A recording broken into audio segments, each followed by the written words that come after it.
Naku mga kabayan, mag-ingat po tayo sa mga kumakalat na pekeng 1,000 piso. Ito ang mga palatandaan paano mo malalaman na peke o tunay ang hawak mong pera.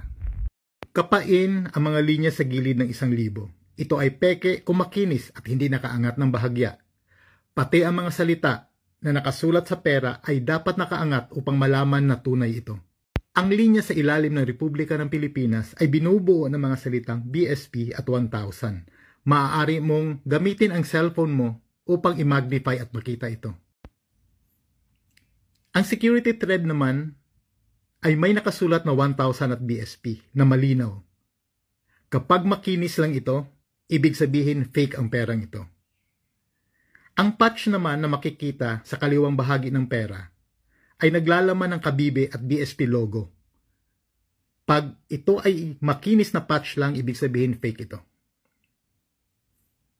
Maaari mo ring silipin ang pera sa ilalim ng ilaw at dapat makita mo na maayos at malinaw ang itsura ng mga tao.